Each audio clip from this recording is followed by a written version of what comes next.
much for being on Monday Masterclass. I'm going to go ahead and start kicking it off just because people will be scooching in here as got the lots to talk about.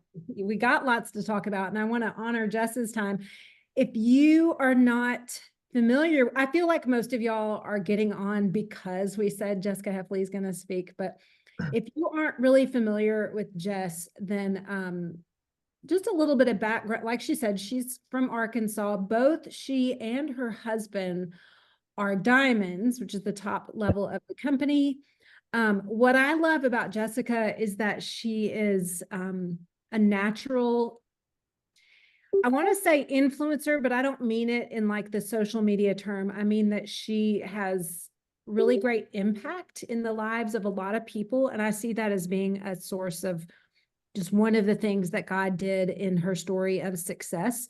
But she also has a real natural curiosity about life, and even more so about God and about using her platform as ministry. I personally have just found that Jessica has worked really hard she's worked really hard for healthy spirituality. And I see that as having an impact on her team. She has sent people on her team to therapy. She sent them to marriage conferences. She's been active in helping her leaders find emotional, spiritual, and physical health. She and Rob both are really invested in investing in people. And one of the ways that I've learned a lot from her just by observance is all the work she's done around a healthy money mindset, which is kind of like when I think of Jessica, I think she could probably speak on a lot of things in her sleep. You know, like if someone just handed you a microphone and was like, go, I think this would be one of the topics that would just kind of naturally pour out of her, among a lot, because like I said, I think she's a very curious personality. But we asked her to come and to speak to you guys because, one, I need this talk personally. I think Andrea does too. We've had so many conversations about helping ourselves and for you guys to have a really biblical and healthy view of money, because I think especially for Christian entrepreneurs, it's these weird theologies around money that kind of hold us back. Okay. So without further ado, Jess, I'm going to let you tell as much of your story as you want to. I didn't want to over intro you, but wanted to give a little backstory there. So take it away. Yay. Well, I wasn't expecting that. And it goes right into what I'm talking about, like money. What if money, like I believe so wholeheartedly to help people create more peace in order to make more money. Like when we've been able to send people to marriage retreats and therapy and counseling and other ministry, like that required money. One of my favorite quotes, and I just put it on my wall again today, y'all. Side note tip. If you've been in this business for a while, every morning I look at my memories and see what I posted 1 year ago, 5 years ago, 7 years, and copy and paste that. So I also posted this last year on this date. Work harder, work smarter, not harder.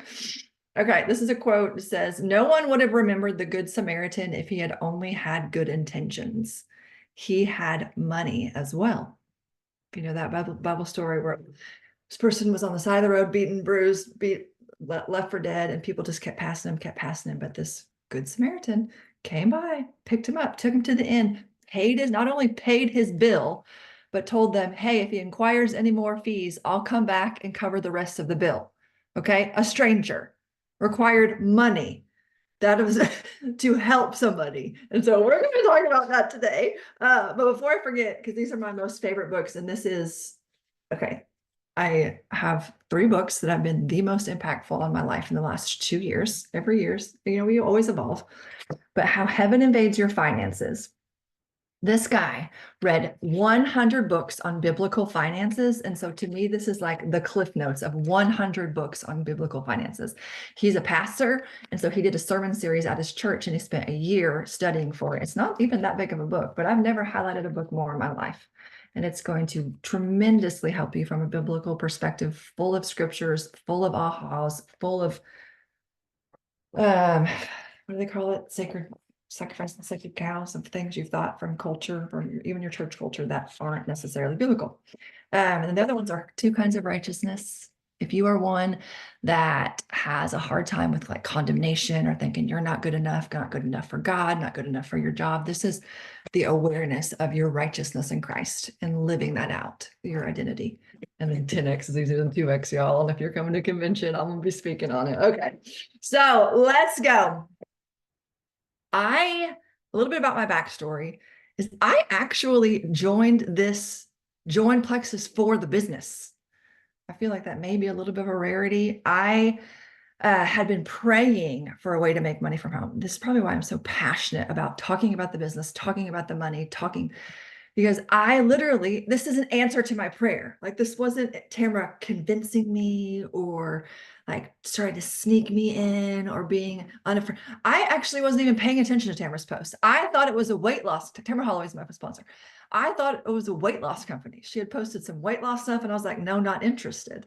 Okay. But I was praying. My husband, I'd always wanted to be a stay-at-home mom.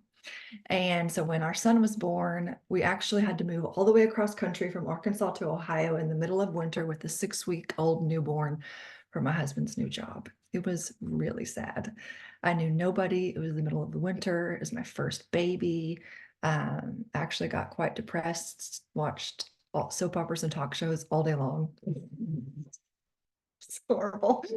And was literally, we were in a lot of debt. My husband had the best paying job he'd had at that time, but we had so much debt. And I'm the nerd. My husband's the free spirit. So it was like death to me.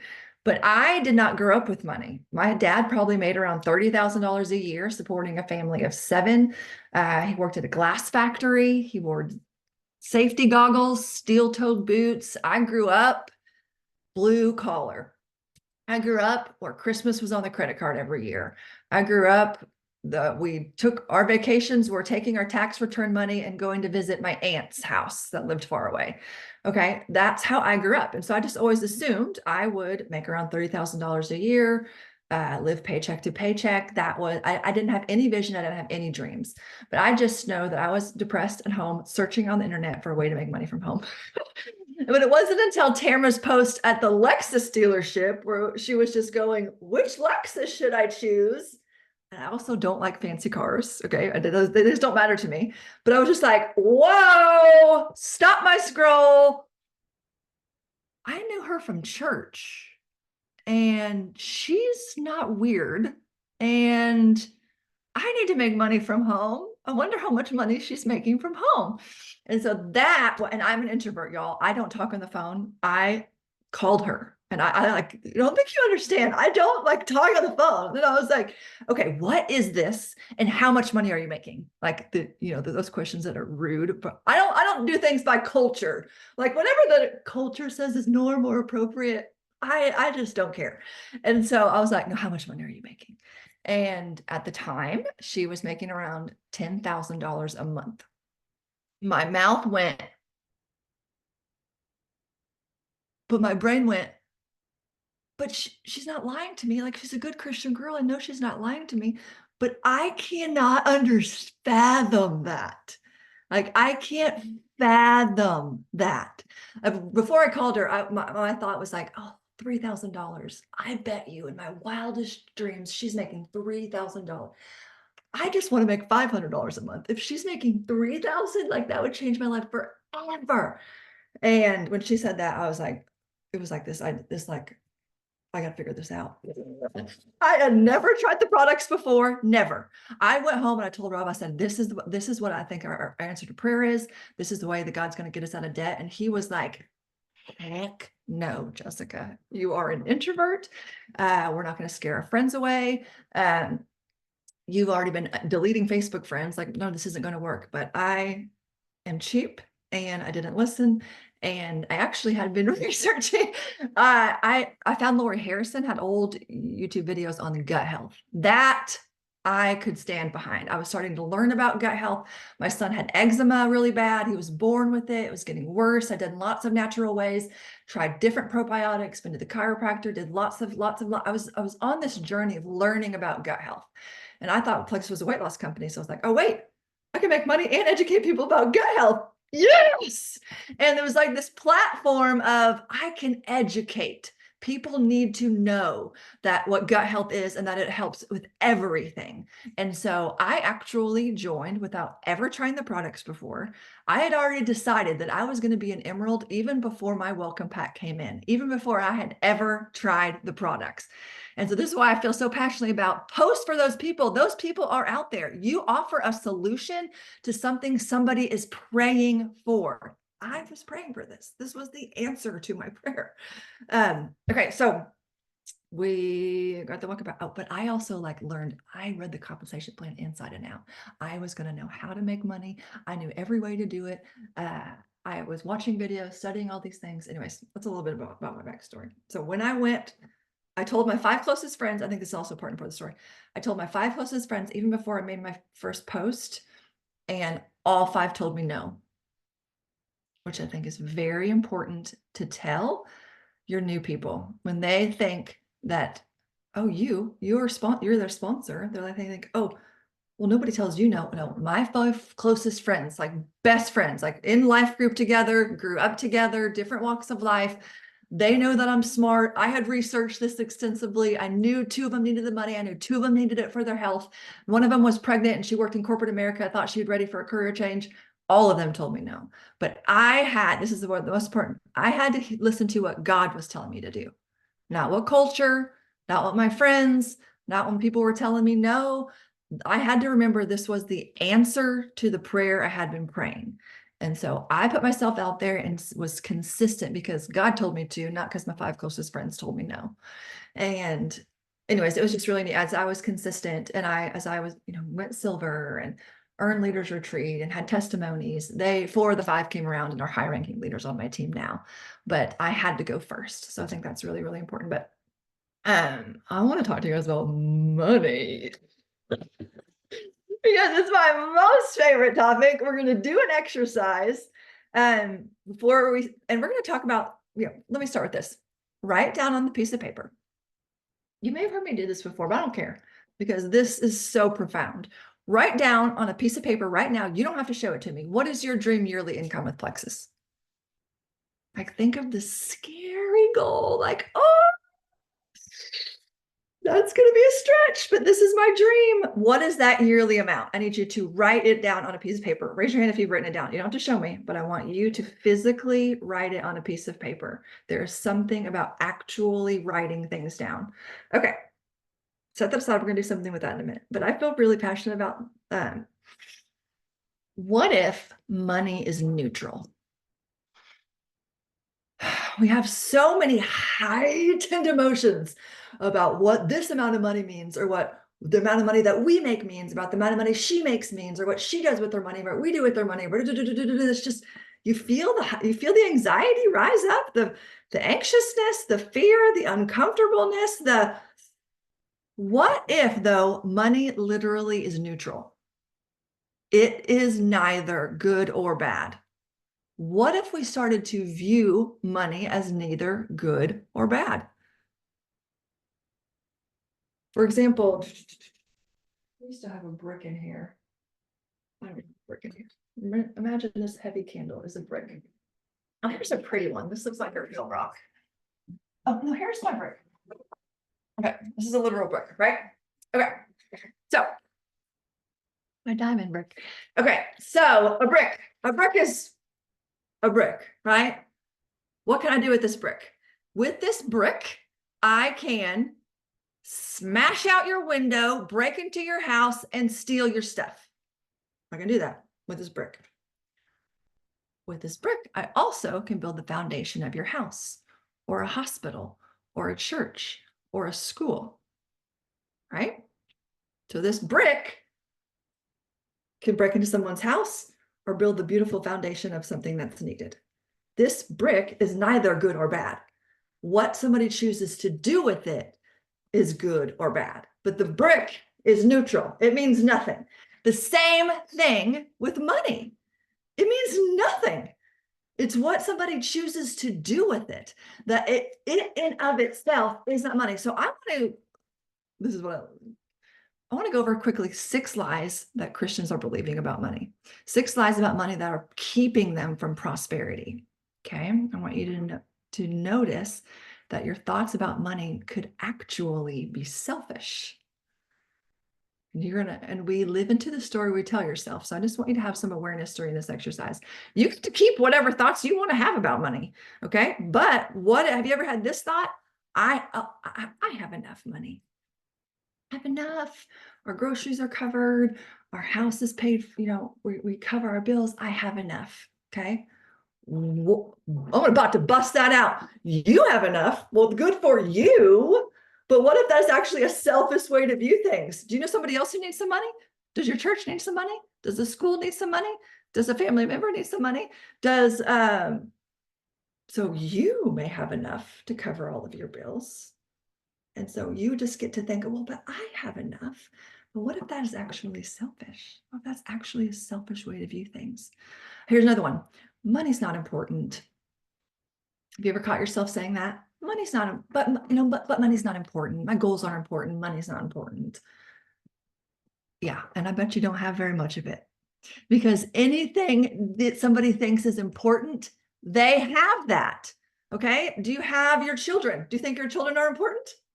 Yes. Okay. So when you think somebody is important, they get your time, they get your attention, they get, you think about it, you have a goal for it, you have rules around it. It is something that you are thinking about because it is important in your life, and you will have more of that. You may think, is health important to you? Are your relationships important to you? If they're not important to you, you won't have them. If they're important to you, you'll work towards them. You'll work on them. They will be expansive. They will grow. You will have more of that. Same thing, like you can create anything you want to in your life. If you think that love's not important, you won't have very much of it. If you think that love is important, that's something that you will create. If you think money's not important, you won't have very much of that. If you understand that money is important, money in the hands of good people does good things, then you will understand that if you have the capacity to make money, then you should make a ton of it. You should make as much as you possibly can. One of my favorite parables is the parable of the talents. Like, God gave people certain amounts. Okay. And what they did with it, the ones who stewarded it and multiplied it, he came back and said, good job, and then gave them more. He gave them more of it. He gave them more of it and influence over more cities, influence over more people for utilizing it, stewarding it, and growing it. Woo, I want to steward it. I want to multiply, and apart from me, you can do nothing. So this is why it's so beautiful as Christians. Like, we get to partner with the Lord in our business. We have a supernatural advantage, and it's called the Holy Spirit. Okay. And that one can give you supernatural downloads on who to talk to, how to work your business, what to focus on, how to strategize. It will give you, when the world is saying, do this, do this, do this, do this, do this, do this, I'm saying, what does God say for you to do? Who does God say that you are? What does God say your purpose is in your business? How does God say for you to steward and multiply your business? So super interesting. Okay, another lie that's keeping you from prosperity. I'll mismanage it. This was a big aha for me a couple years ago. I was getting coached. I'm a life and business coach, but I always get coached myself, because I believe who we are is how we lead. So I am constantly getting coaching myself. So I was getting coaching on this topic that I was realizing, this was about 2 years ago, that God was calling me and my husband to make more money. But I was like, I'm really going to figure out what I'm going to do with it first. I want to be a good steward. I want to learn how to invest. I want to make sure I have a plan. So when the more money comes in, I'll be smart with it. And I was like really stuck on this. And she was asking me some good, curious questions, like a good coach does. And she finally was like, Jessica, why can't you make more money and figure it out as you go? Just like this. I had created this story. You live into the story you tell yourself. And so my story was, first I've got to figure out how to be really smart with it, really, really like wise. And so I need to figure out how to invest. I need to figure out my percentages. I need to figure out open these savings accounts and get everything organized. And then the money can start to flood in.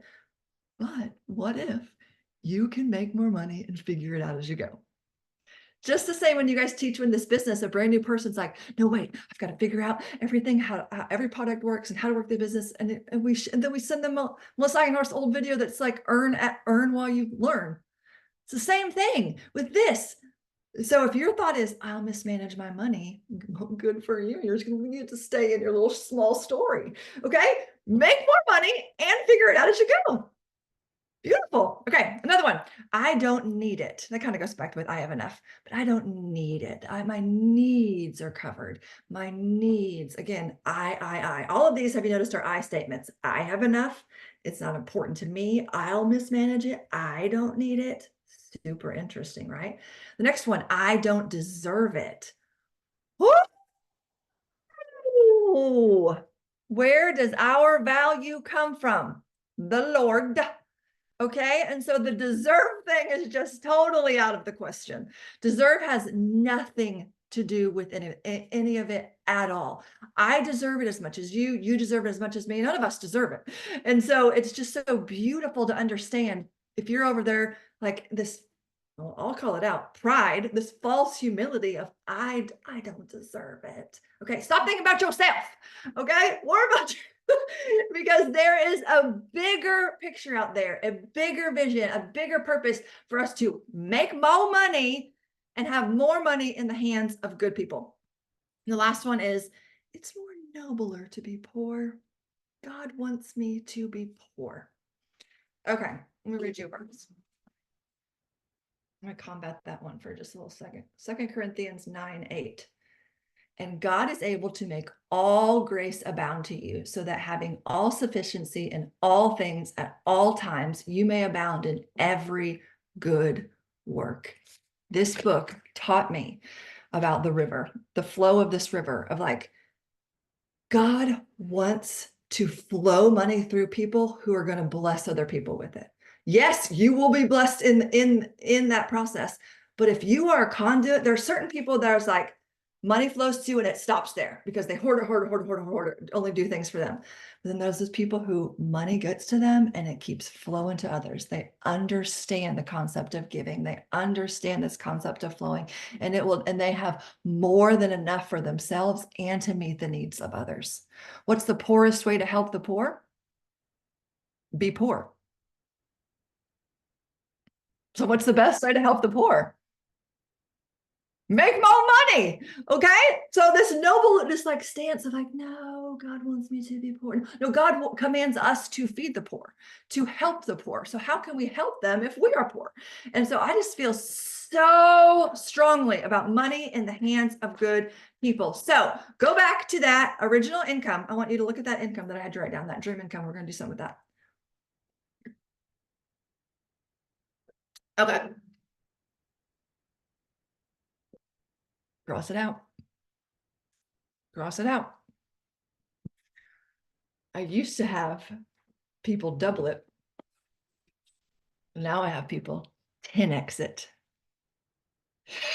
Andrea's having a panic attack. 10x it. That means times it by 10. Write that new number. Get out your calculator if you need to, or just add some zeros. Okay, but figure it out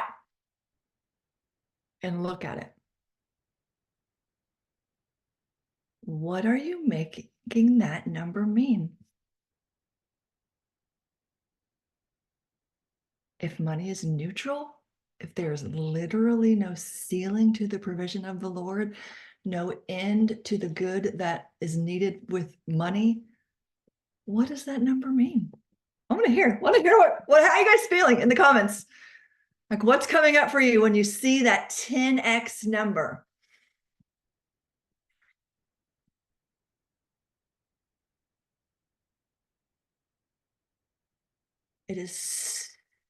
There's something incredibly expansive about a mustard seed of faith, a mustard seed of possibility, and what that will open up for your mind and your body if you will allow it. Okay, we're gun owners. We own 2 gun stores, Graybeard Ammo. And so one of the concepts, I don't know if any of you guys have your concealed carry license. Anyways, we're very big on gun safety. It's incredibly important. You have to go through a course to get a special license. Like, it is incredibly important. And one of the things they teach you in there is your body will not go where your brain has not already been.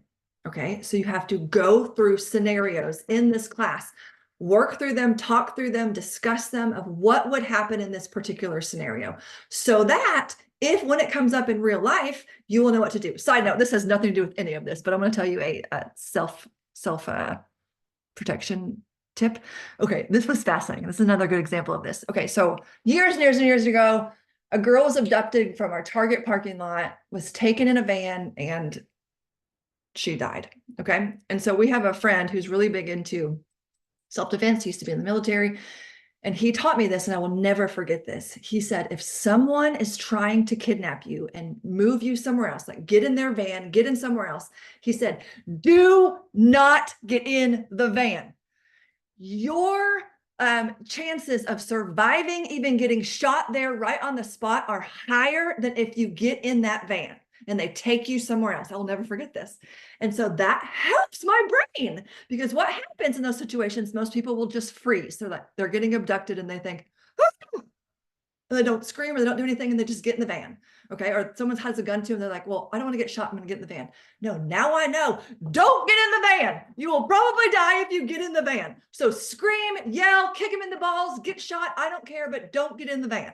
Okay. I now know that. So every time I walk through a parking lot, I'm like, if anybody's going to do me, I'm not getting in that van. Okay. This is the same concept. You've thought about it beforehand, so you know what you're going to do. You've allowed the possibility. Your imagination, the creativity. Okay. With that 10x amount of money, we're going to work through some of the feelings that come up with that. But for sure, you're never going to make that amount of money if you won't even look at it. If you won't even start to think about that as a possibility for yourself. If you won't even start to process the emotions that come up around that, like you for sure won't get that. Okay. So let's open it up, give you some time, let that number ruminate, let the Holy Spirit work in you through that number. But okay, let me look see what's going on in the comments here. Hard to comprehend, makes my heart race. Self-defense tips today. You're welcome. That was icing on the cake for the self-defense tips. Okay, mind-boggling. So fascinating, right? So I've got 3 questions for you guys as like homework, just for you to journal and process some of this. Oh, but I also wanted to tell you this. jessicahefley.com/money. I have a printout of scriptures around money. It's so important for us to renew our minds to the truth, especially if your whole life, or you grew up like me, very lower middle class, you had lots of misconceived notions about money, lots of judgments around money, lots of things that were inherited to you just from culture or just from your parent. My parents didn't sit down and say, those people are bad people with money, but they would say things like, at church, they'd say things like at church, oh, well, so-and-so got a new car. Look at them. Huh, must be nice. Or when a friend of mine in high school got a car when they were 16 and I got a $500 fixer-upper. It's like, oh, look at that spoiled girl. Her parents bought them a car. Okay, so saying things like that, my parents weren't like, those people are bad, don't be those people. It was just the offhanded comments that you take on as a kid that becomes your story. And so when I got older and started to make $1 million a year from my pool, from my iPhone, I had an identity crisis because my dad worked hard for his money by the sweat of his brow. And so I had to, with the coach, figure out what's happening inside of me, because I was feeling guilt and shame around making money easy, or like not by my hands and sweating. And so, but I had to reevaluate what I had made money mean. So the 3 questions I'm going to give you guys is, what are you making? Simply, first one, what are you making money mean? Can someone type these out in the comments for everybody? So what are you making money mean? Go back to the neutrality of it. Like, what are you making it mean? Are you making it mean that you're bad, you're good? It's easy, it's hard. Like, allow some space to figure out what you have been making money mean. And then we're going to get deliberately get to choose. We get to take our thoughts captive. But first, just with no judgment, with a lot of curiosity and compassion, let it come out. Like, what have I been making money mean? Okay. Number 2, what are you making your current amount of money mean? So where you are, maybe you're not where you wish you were, or maybe you think that it is enough, or it's not enough, or you're not enough. Like, just what have you been making your current amount of money mean about you? And then the third question is, what are you making that 10x amount of money mean? You could be thinking that means it's impossible, or that means that'll never be me. Or you could be thinking, wow, what if?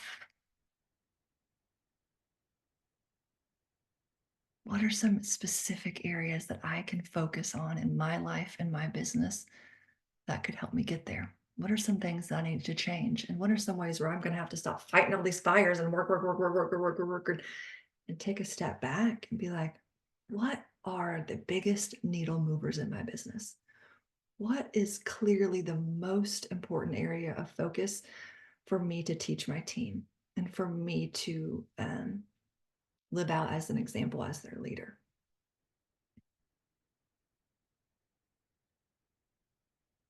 What are you guys thinking? Well, some thoughts. I'm totally open to questions, coaching anybody through your feelings around your number. Hey guys, if you have something come up, you can unmute. We've got Jess here right now. I'd love for her to be able to respond to you.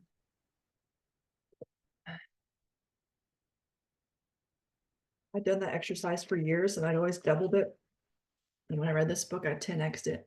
It changed everything. And you about to see. Just based on the fact that you and Rob make, I mean, Beck and I have a fairly good idea just based on what the company looks like, the way you make at least with your business. When you go 10x on that, what does that look like?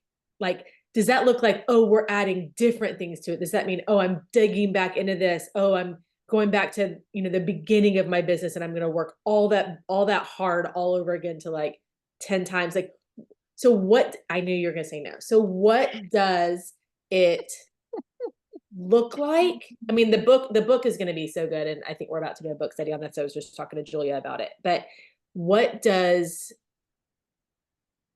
some, like, when you first, like, we're going, okay, 10x times this number, like, because if you're making what a lot of us would say is dream money now, and I'm sure people would say the same thing about Beck and I, right? Like, it's always like dream money, like a level up, like someone saying, our checks are dream money. And I'm saying Jess's current check is dream money for me. So what does it look like to grow that without losing yourself as a mother and a wife and as servant at the church and all of the different things that you do? What does it look like? What is like a practical way of looking at that?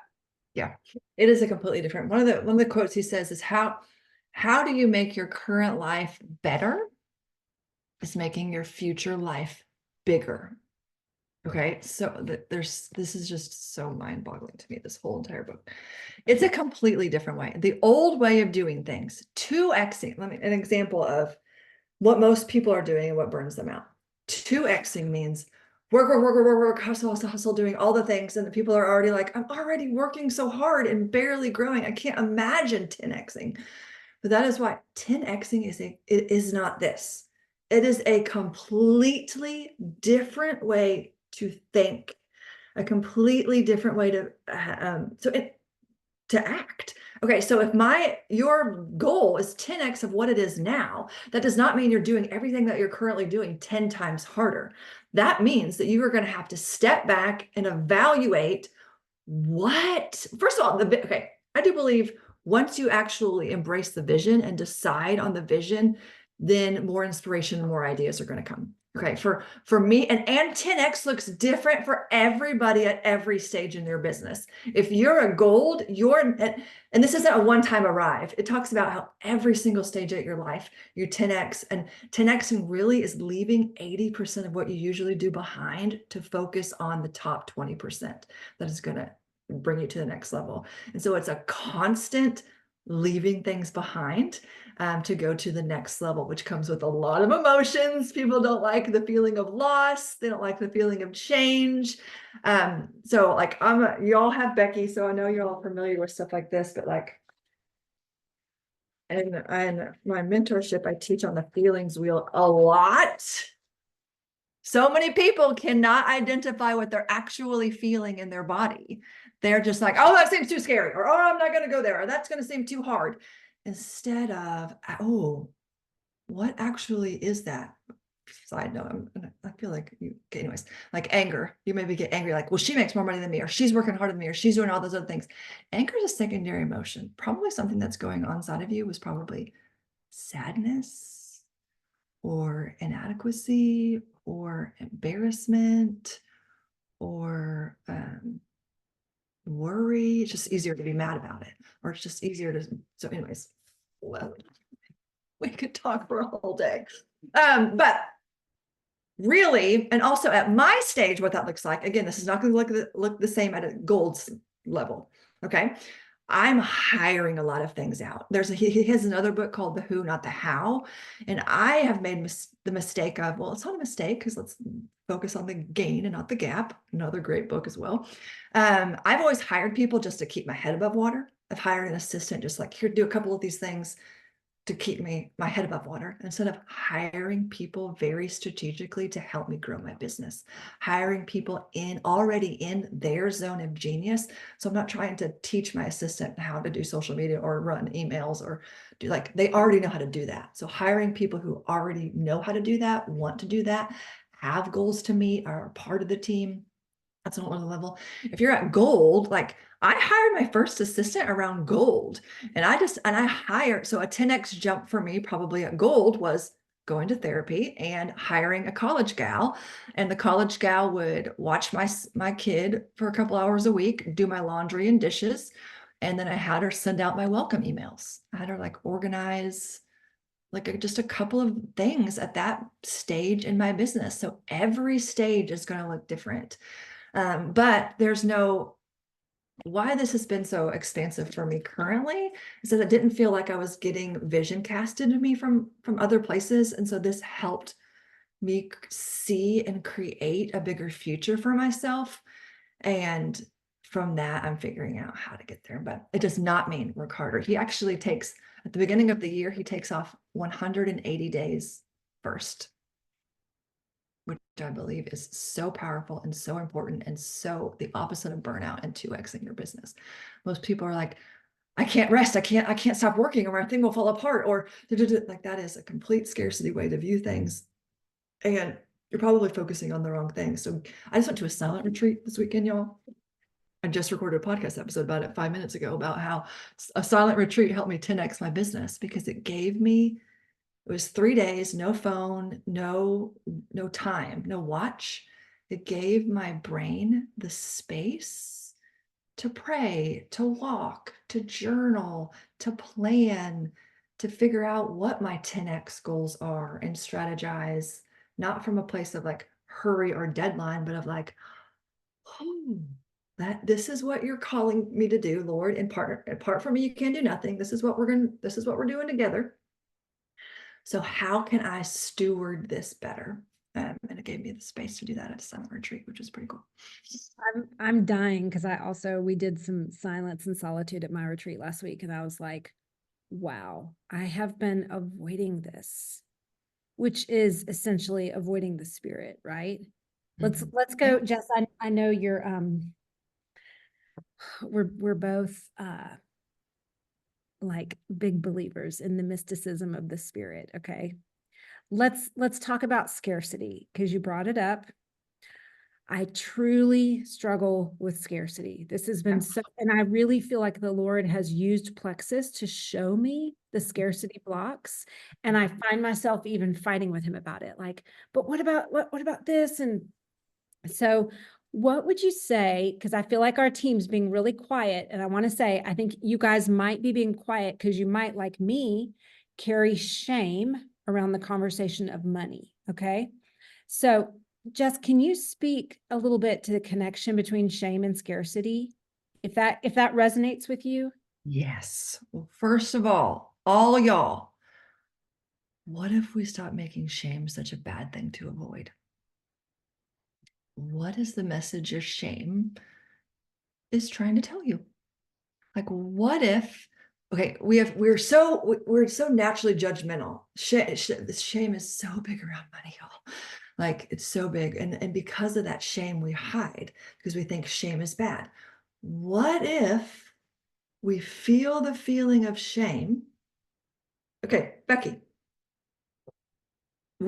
tell me, can you tell me a little bit more about the shame, or what does shame feel Yes, like? yes, but I'm super tender. So if I cry, just bear with me. That's good.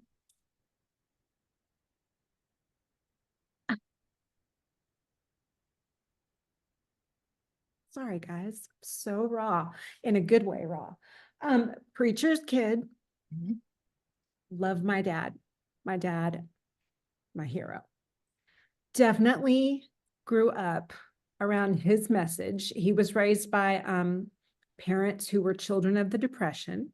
Mhm. So poverty was godliness, and he was raised fundamental independent Baptist, so very legal, very much legalism, and he was rescued out of legalism. So I grew up under the banner of grace, except when it came to money. Mhm. And so I felt shame as a child about the money we didn't have. And I just think, me personally, I have always carried the idea that money equals a little bit of my value personally. And because God has called our family, and he called us into a long season of obedience, and I won't say lack because we never lacked, but where I kept thinking, like, if I could only get my ish together with Plexus, then we wouldn't be struggling. And so I think the shame drove me into what's wrong with me? What's wrong with me? What's wrong with me? And so when you say, like, what is the shame trying to tell me? At my core, one of the lies that I've held on to is that God gives me value based on how much I can do and perform. And that connects back to the money that I earn. Does that make sense?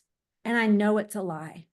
God does not need me to bring a single thing to the table. I know that God loves an empty cup because he longs to pour himself in. And I sense, like God has told me, I want to prosper you financially. And I literally get like weird about that. I want it, we need it. And yet I still have this weird like shame connection, which again, I think it's my performance mentality that is so old for me in my spiritual walk.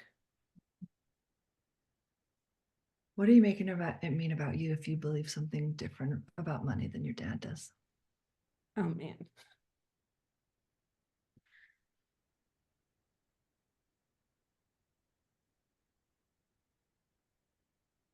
Probably a part of me is like, has a lot of fear around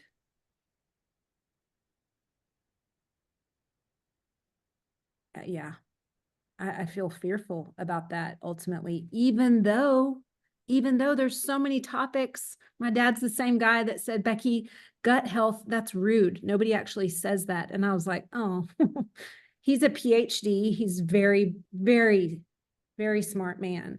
And I have had to allow myself to have beliefs other than him.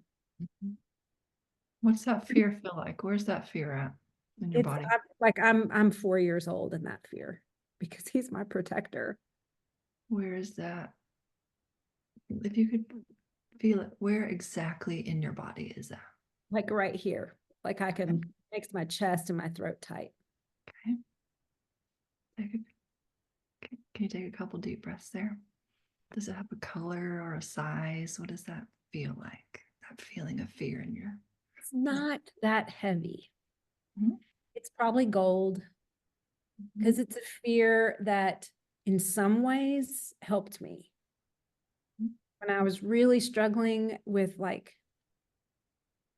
just a season of rebellion, like that fear felt like love because it was like, you know better than this.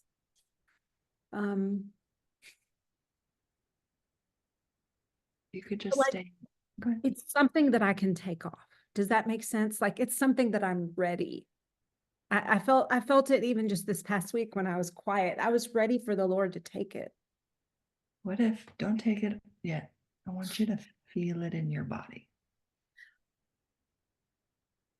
Just experience that feeling. That gold feeling, that around your chest feeling.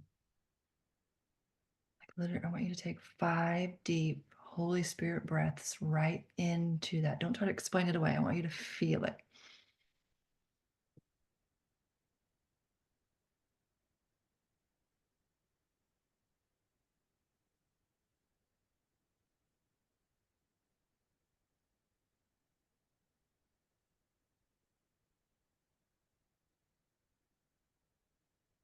How do you want to feel about money?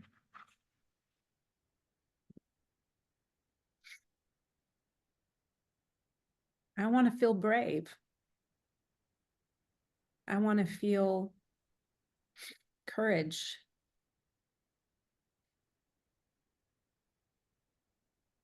I want to pass it. I want to pass truth onto people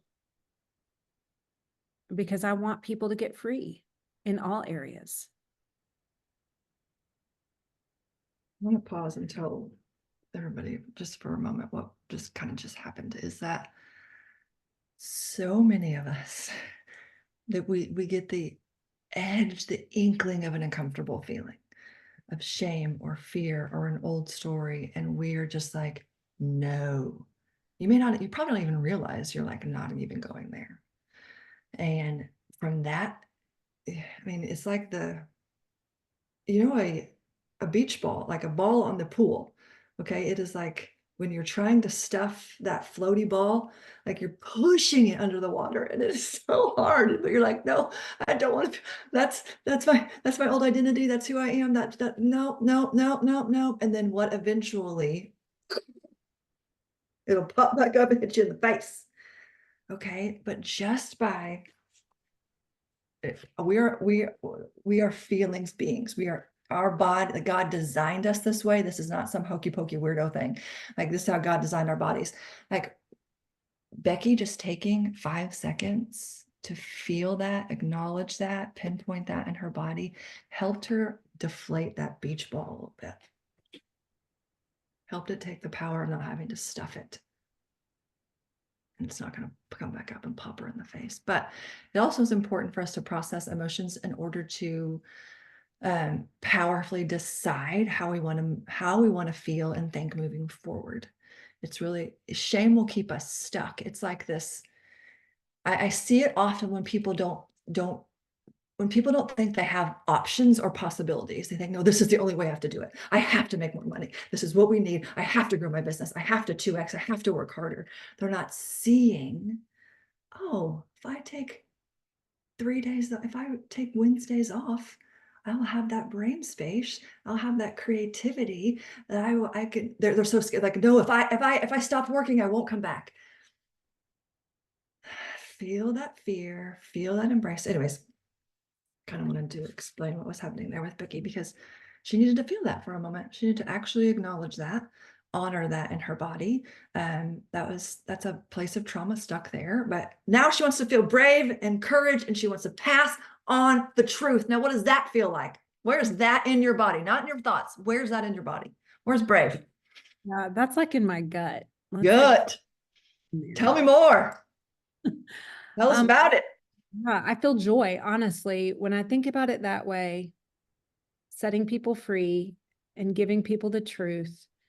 Honestly, I like feel it in my arms because it feels almost muscular, like, ooh, strong. Let me get into action. What's one or two thoughts? Becky, let's get you an anchor thought that when you think and believe that thought, it creates brave and courage and strong for you. What are they? My top thought is, Becky, I gave this to you as a ministry, so stop fighting that. Because ironically, like I said, I'm a PK, and the idea that Plexus is truly ministry, not like just, how some people say that, but you're like, yeah. I'm like, no, really, like the Lord planted me here. And so I can trust that the outcome has already been determined by him. Make it shorter. Okay. You can journal that. What is a one sentence, boom? When you see it, when you rewrite it, when you put it at the top of your planner every day, that's what you live into. This business sets people free. Amen. Write it. Write it. Also, you have another homework, and it is you get to journal. What am I making PK mean? What am I making being a preacher? Keep saying that like I know what you mean.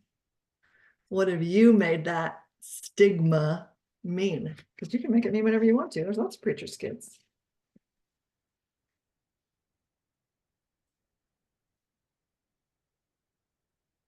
That's part of my anchor thought, Becky, is sometimes another lie or selfish thought is like, goals aren't important. My goals aren't important. I don't need to push for a goal. Like, it's okay if I don't hit it. My anchor thought is me hitting my goals helps set more people free faster. And so it's like I'm tying it to obedience of like, because when I'm like, oh, my goals don't matter, I'm making that about me. Right. But I know that when I hit my goals, I'm setting more people free faster. They're experiencing their transformation because I put myself out there. I marketed my business. I marketed Plexus. I marketed my coaching program because I believe in the transformation that they will have. And so me having my goals on my forefront of my mind and living into that with boldness and courage helps set more people free faster. And that helps me stick to my goals. Helps me realize the importance of them because they aren't about me. So good. So anyways, we're almost at time, but I just want you guys to be always continually in a world of condemnation and judgment, which we're the worst on ourselves always. If you can remember the words compassion and curiosity, okay? Because you always get a look at what you've made something mean. Okay, who are you? Christy, if I, like, for example, if I stare at you and I'm like yelling at you in Russian, like, what does that mean?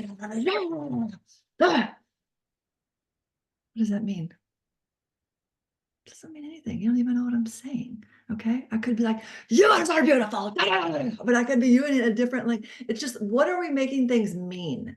You get to choose what you make things mean. You get to choose what you make money mean.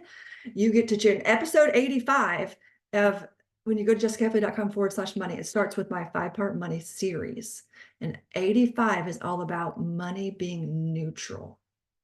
But apply that to every thought that you have, not just money. Like, what if we take the drama meter down, take the emotion out of this, and just look at this objectively? You get to decide. You get to decide what you make being a preacher's kid means in a way that's not heightened, that's not emotional, that's just objective.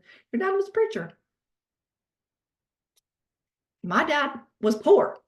Okay, so I can live into that story, but the heart, so much about the transformations leaving. We feel like we're leaving somebody behind, or we feel like we are we get to explore that, and we get to choose if we believe that or not. We get to choose that that's the truth or not. So I feel like I can just, I'll Venmo you for this session. Guys, I hoped that was helpful. I think my biggest thing is that, honestly, because people are asking, what about the book? Definitely get the book for sure. Definitely listen to Jessica's podcast. I think she said episode 85, go there. But the big thing is that if you're not making space in your life, one, to sit and just listen and be with God when it comes to your business or when it comes to life. Mm-hmm. That will be a hindrance. But two, to give space to get curious with your emotions is so important. And we just don't naturally do that. Okay. So be okay with it not being great at first. That's natural. Secondly is we will post both the books that Jessica shared. We will post, somebody shared it here on her website. She's got some of these questions about money. You can go and find that. Verses. Renew your mind to truth. Renew, renew, renew, renew, renew. And yeah, go check her website out. Jess, thank you so much. I just want to affirm you that you are in your sweet spot. Like, I see the Lord using you, and it's so encouraging. There's a little bit of a difference when we get like, okay, these are awesome. This is a great story. I'm so motivated. And then this is one of those where I'm like, wow, I need to go sit and just like be quiet with this. And that's when I'm like, man, When people get uncomfortable, I love it. I'm with you. I'm with you. I didn't love it for me, but I do love it. I love it. I'm grateful. It's just awkward seeing my friends watching me and sweet Andrea crying because she's so empathetic with me. Okay. We love you. We bless you. Go have a beautiful See you week. at convention. Bye, Who are guys. you taking from your team to convention? Who from your team is coming to convention with you? Go invite them again. Bye. Love y'all.